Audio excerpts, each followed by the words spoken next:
नमस्कार, मैं हूं सुनील सुमन और आप इस वक्त देख रहे हैं कोसी आलोक न्यूज। आज हमारे साथ एक बहुत ही मशहूर चेहरा है दिल्ली के दीपक जी। दिल्ली के दीपक जी हमारे साथ हैं और आज हमसे ये पूछना चाहते हैं कि दीपक जी ये बताइए कि ममता का आरोप है बीजेपी पर कि वो कह रहे हैं कि बंगाल के ऊपर कोई साजिश रच रहा है बीजेपी, ये कितना सत्य है? देखिए, सबसे बड़ी बात यह है कि मैं सबसे पहले तो वहाँ पर जितने भी लोग प्रोटेस्ट कर रहे हैं उनको एक ही बात बोलूँगा कि आप जो भी वहाँ पर अपना मुद्दा रख रहे हैं उसको आप शांति से रखिए और आप अपनी बात जो है वहाँ के गृह मंत्री को भी रखिए, दिल्ली में भी आएँ, आप नरेंद्र मोदी जी के पास भी आएँ और अपनी बातों को बड़े शांतिपूर्वक ढंग से वहाँ पर रखिए। क्योंकि पश्चिम बंगाल की सरकार ममता बनर्जी चाहती है कि आपसे कोई ऐसी गलती हो कि जिससे आपके ऊपर मुकदमे हों, क्योंकि मुकदमे होने शुरू हो चुके हैं। और आप जो अपनी उस कलकत्ता की बेटी के लिए, भारत की बेटी डॉक्टर के लिए जो आप इंसाफ की जो गुहार लगा रहे हो, उस गुहार को ममता बनर्जी जो है वो अब ये सोच रही है कि मेरी जो सीट है, जो मेरी वो है कुर्सी, वो डगमगाएगी। तीसरी बात यह है कि मुझे एक चीज़ समझ नहीं आ रही है कि 1993 के आसपास ये वही ममता बनर्जी जी है जो वहाँ की बसु सरकार के खिलाफ सड़क पे बैठी थी, एक रेप पीड़िता को लेकर मुख्यमंत्री के गेट पे धरने पे बैठ गई थी और आज ये कह रही है कि भैया ये लोग बीजेपी के हैं, ये लोग विपक्ष के हैं और ये साजिश है। मगर ये वही लोग हैं जिन्होंने इनको वहाँ पर विधायक दिलवाए और पूर्ण बहुमत से मुख्यमंत्री बनाया। और तीसरी बात ये है कि जो टीएमसी के कार्यकर्ता करेंगे और उनके साथ अगर कुछ गलत करता है, कोई पब्लिक आवाज़ उठाती है, तो वो बीजेपी के लोग होते हैं। और अगर टीएमसी के लोग अस्पताल में जाके तोड़ फोड़ करते हैं तो कलकत्ता की पुलिस जो है वो साइड हो जाती है, तब मुख्यमंत्री का ऑर्डर नहीं होता। जब ये खुद मोमबत्ती लेके चलती है तो वहाँ पर बड़े शांति तरीके से वहाँ पर आगे जाओ, पीछे जाओ, दाएं जाओ, बाएं जाओ। पहली मुख्यमंत्री है जो अपने ही मकान के बाहर, पहली मुख्यमंत्री है जो अपने ही मकान के बाहर धरना देने ये बोल के बैठी है कि मुझे इंसाफ चाहिए।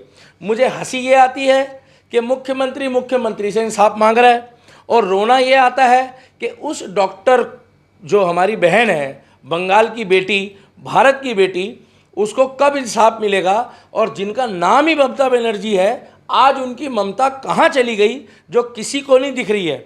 और जितने भी लोग वीडियो देख रहे हो पश्चिम बंगाल की, उस वीडियो में जस्टिस फॉर डॉक्टर कलकत्ता की जो गर्ल है, वो बहन है, मैं उनका नाम भी नहीं लूँगा और कृपया आप उसकी फ़ोटो भी मत डालना, अगर डालो तो ब्लर करना। ये बहुत से लोग, और सबसे दुर्भाग्य की बात है कि भारत में उसकी वीडियो देखने के लिए लोग सर्च कर रहे हैं गूगल में, मतलब कलकत्ता रेप केस, और उस डॉक्टरनी का नाम ले रहे हैं। हम किसी की बहन बेटी का नाम लेके क्यों उसको बदनाम करें भाई साहब, जिसके साथ इतना बड़ा कुकर्म हो चुका है बेचारी का। और अगर ये घटना गलती से ये बीजेपी की साजिश बताती है, उत्तर प्रदेश की होती, तो 4 दिन के अंदर उस परिवार को इंसाफ मिल जाता।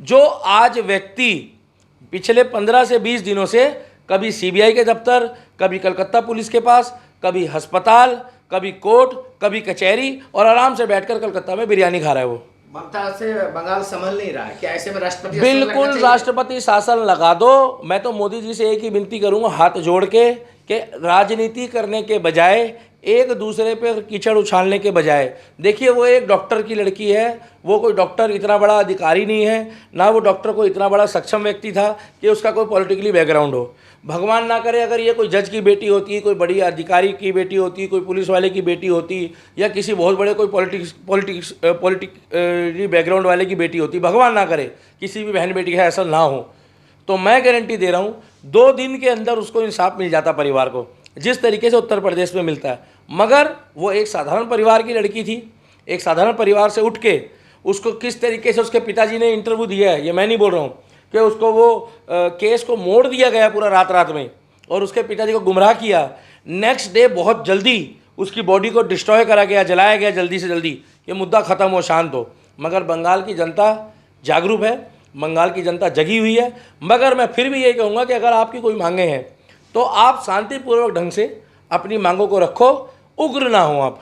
दूसरा टॉपिक ये है कि अभी योगी ने जो बयान दिया है कि बटेगा तो कटेगा, इसको आप कैसे मानते हैं? देखिए, ये बात जायज़ है, बटेगा तो कटेगा, उसमें 2 पहलू है। एक, हिंदू जब जब जातियों में बटा है तो उसके साथ वही हुआ है जो योगी जी ने बताया है। और तीसरी बात ये है कि बटने का मतलब ये है कि आप या तो पूरे हिंदू बन जाओ